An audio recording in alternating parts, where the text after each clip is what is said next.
Continuing with the lesson Federalism.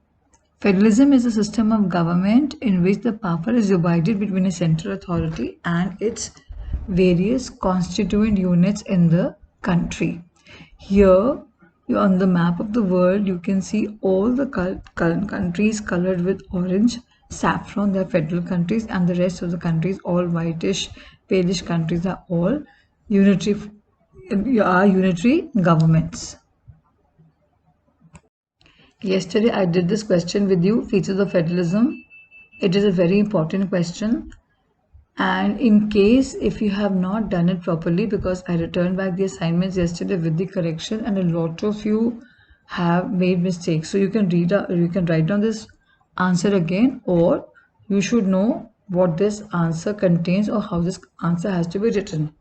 First feature of federalism is two or more levels of government. If a country only has one level of government, it is called a unitary form of government. But if there are two or more levels of government, it has to be a federation. Then each level of government has its own jurisdiction. Jurisdiction means area of working.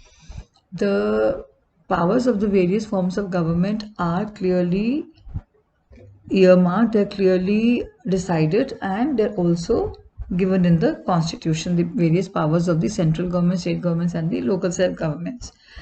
Third is constitutionally guaranteed jurisdiction. Each government has its own area of working. That means it has to work within this purview, within that area only, and these are clearly mentioned in the constitution.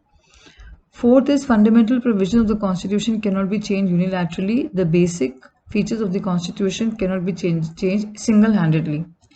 It means that both the central government and the state governments have to say yes to certain provisions. Next is courts have the power to interpret the constitution. If there is any interpretation of the constitution related matter, then the courts have the right to interpret the constitution, as well as the power of the different types of governments, whether it is central government, state government, or local government. So these type of cases, that is a dispute between two or more states, states versus the Union of India, Government of India, all these cases come up before the Supreme Court and not the state high courts. Then sixth point is specified sources of revenue. The revenue that has to be collected, or the sources of revenue of the central government, state governments, local self-governments, are clearly mentioned, and they are specified so that there is financial autonomy, so that there is no tug of war between the various the governments, so that they don't have any conflict over the collection of taxes and how they're going to use it and who's going to use it.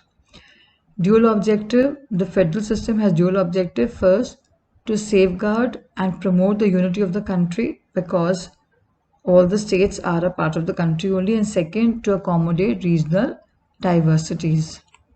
Now, one thing is clear, that a federation has two or more levels of government.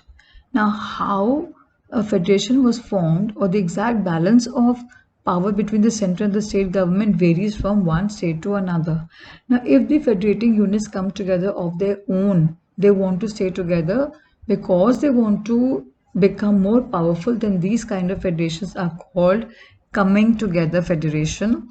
This is a route through which a federalism is formed. So two routes by which federalisms are formed or federations are formed would be, first would be, you will write again the heading in bold, coming together federation. Then you will explain sometimes the federating units, the states come together of their own to form a bigger unit, so that by pulling in their sovereignty means their power, their independence.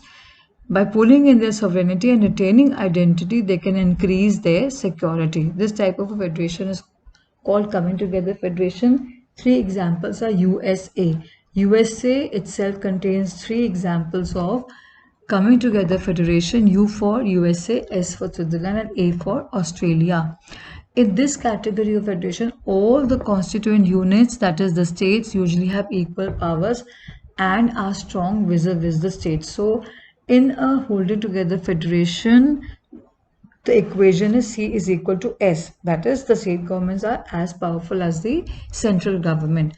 The second route by which federalisms are formed is the holding together federation, which means that one unit is stronger than the other. Here C is greater than S.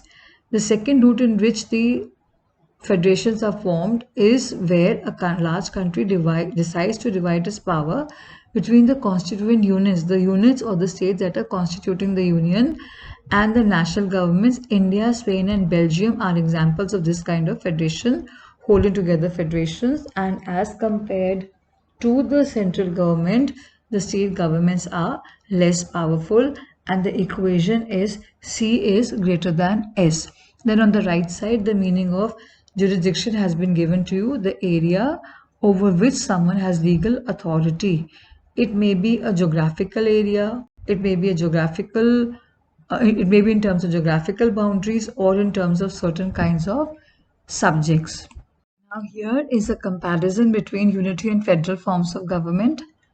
In a federal form of government, there are two government, dual government, that is one at the center, the national government or central government, and one for the regions or states or cantons, whatever you call them, constituent units. In the unitary form of government is a single government, and that is only the central government, which may create regional governments, but that is only for administrative convenience. The whole country can be divided into smaller administrative areas. Second, a federal form of government must have a written constitution, whereas a unitary form of government may or may not have a written constitution. For example, France has a written constitution, UK, Britain does not have a written constitution. Third point, division of powers between the national and regional government takes place. There is a division of power between the central and the state governments or the smaller units. In a unitary form of government, there is no division of powers. All powers rest in the national government only. Then, in a federal form of government, there is the supremacy of the constitution, but in a unitary form of government, the constitution can be supreme, as in the case of Japan, or may not be supreme, as in the case of Britain. In a federal form of government, the constitution is rigid. Rigid means strong.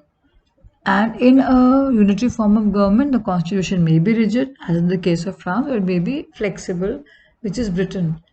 A constitution that can be amended easily is an example of a flexible constitution, and a constitution which cannot be amended easily is a rigid constitution, very strict. Rigid means very strict. In a federal form of government, the judiciary is independent, and in a unitary form of government, the judiciary may or may not be independent. Last point, the federal government has bicameral legislature, that means two houses of the parliament, like we have in some states for the center, the Lok Sabha and the Rajya Sabha. In a unitary form of government, the legislature may be bicameral, as in the case of Britain, or it may be unicameral, as in the case of China.